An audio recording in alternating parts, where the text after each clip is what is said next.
Hi boys and girls, it's Mrs. Twinter, and I'm going to show you just a quick way to organize your email today.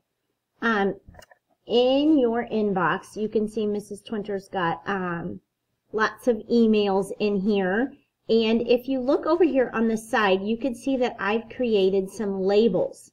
So sometimes I want to clean out my email, but I don't want to delete things. I want to keep it. If you scroll over here, you can see down here at the bottom, you can create a new label.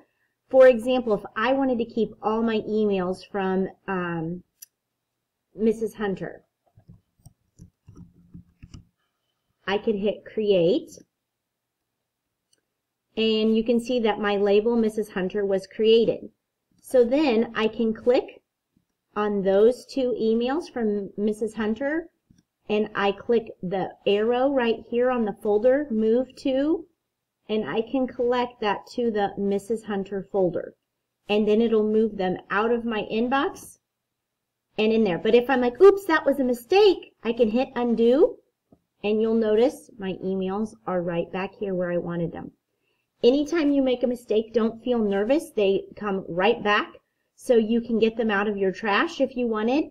But creating a label, like if you wanted to create one for all your emails from Mrs. Twinter, or if you wanted to create ones from your friends and you wanted to save those, that's how you do that. You create a label and it'll show up over here on the side. Then again, you just click on the emails that you want to move to the folders, and you choose the folder, Mrs. Hunter, that you want to move those to, and that will get those out for you. So that's just another way you can clean up your email.